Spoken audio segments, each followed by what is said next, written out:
ए से एक दिन की बात। चंदर को समझ में आ चुका था कि ये वही लड़की है जिससे वो शादी के लिए मिलने आया है। चंदर पलटकर उसकी टेबल तक गया।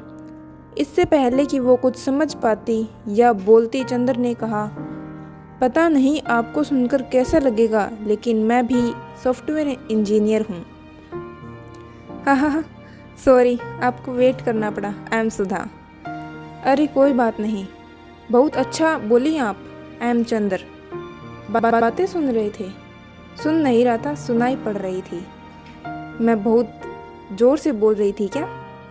हाँ, और क्या, पता नहीं कहाँ कहाँ से आ जाते हैं। खैर, आप बुरा न माने तो एक बात पूछूं?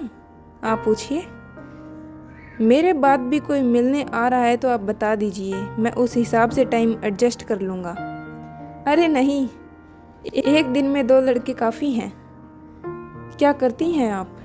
मैं लॉयर हूँ, फैमिली कोर्ट में प्रैक्टिस करती हूँ। आप कह सकते हो डिवोर्स एक्सपर्ट हूँ। वाओ, मैं आज पहली बार किसी लड़की लॉयर से मिल रहा हूँ। सही में डिवोर्स करवाती हो क्या? सही बताऊँ तो डिवोर्स कोर्ट में आने से पहले ही हो चुका होता है। हम तो बस सरकारी स्टैंप लगाने और हिसाब किताब करने में मदद कराते हैं। क्यों करते हैं लोग डिवोर्स? कोई एक वजह थोड़ी है। फिर भी सबसे ज़्यादा किस वजह से होता है? क्योंकि लोगों को पता नहीं होता कि उन्हें लाइफ से चाहिए क्या। तुम्हें पता है तुम्हें लाइफ से क्या चाहिए था?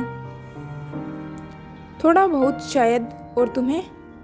मुझे नहीं पता क्या चाहिए। छोड़ो, कहाँ डिवोर्स की बातें करने लगे हम। तो रोज कोर्ट में इतने डिवोर्स देखकर भी शादी करना चाहती हो? सच बताऊं तो मैं शादी करना ही नहीं चाहती। घर वाले परेशान न करे इसलिए मिलने आ जाती हूँ और कोई न कोई बहाना बना के लड़के रिजेक्ट कर देती हूँ। सॉफ्टवेयर इंजीनियर को तो बिना मिले ही रिजेक्ट कर दिया करो, मिलने का कोई टंटा ही नहीं। हाँ, अगली बार यही करूँगी। अच्छा, तुम्हें रिजेक्ट करना ही है तो एक हेल्प कर दो। तुम अपने घर वालों को पहले ही ये बोल दो कि मैं पसंद नहीं आया, फालतू ही मेरे घर वाले पीछे पड़े रहेंगे। ठीक है, डन। शादी नहीं करनी तुम्हें? नहीं। क्यों, प्यार व्यार वाला चक्कर है? हाँ शायद। नहीं शायद, पता नहीं यार। और तुम्हारा? था चक्कर, अब नहीं। मैं शादी वादी में बिलीव नहीं करती। फिर अपने घर वालों को समझा दो ना, कितने सॉफ्टवेयर वाले लड़कों की बैंड बजाओगी। हाँ, सही कह रहे हो, घर वालों को यही समझाऊंगी। तुम तो आज समझा दोगी, मुझे पता नहीं कितने संडे खराब करने पड़ेंगे। कोई फुल प्रूफ तरीका बता दो। मुझे पता होता कोई तरीका तो आज उस इडियट से मिलने थोड़ी आती। जाने के बाद मुझे भी इडियट बोलोगी तुम? हाँ शायद। कोई दिक्कत है?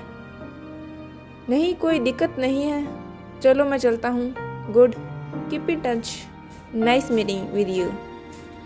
No point saying keep in touch, we hardly know each other. मेरे बारे में जानने लायक बस इतना ही है कि मुझे अपना काम बिल्कुल भी पसंद नहीं है।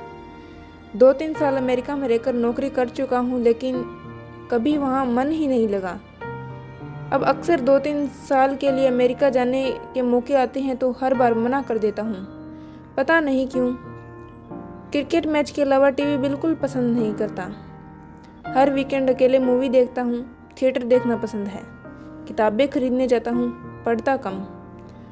सुबह का अखबार बिना चाय के नहीं पढ़ पाता। आगे लाइफ में क्या करना है ज़्यादा आइडिया नहीं है। अब मैंने इतना मुंह खोल ही दिया है तो तुम भी अपने बारे में कुछ बता ही दो। पीजी में रहती हूँ। वहाँ रहने वाले मोस्टली लड़कियों में मेरी नहीं पड़ती। अपना काम बहुत पसंद है मुझे। इंडिया की टॉप लॉयर बनना चाहती हूँ।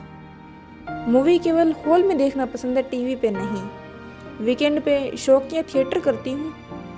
बचपन से ही थोड़ा थोड़ा एक्टिंग वैक्टिंग का कीड़ा है। और हाँ, सबसे इम्पोर्टेंट, वर्जिन नहीं हूँ। और तुम?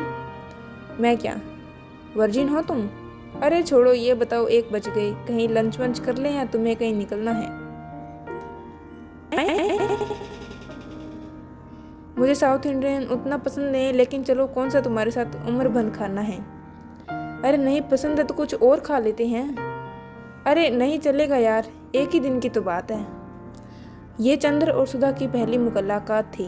पहली हर चीज़ की बात हमेशा कुछ अलग ही होती है, क्योंकि पहला न हो तो दूसरा नहीं होता, दूसरा न हो तो तीसरा। इसलिए पहला कदम ही जिंदगी भर रास्ते में मिलने वाली मंजिलें तय कर दिया करती हैं। पहली बार के बाद हम बस अपने आप को दोहराते हैं और हर बार दोहराने में बस वो पहली बार ढूंढते हैं।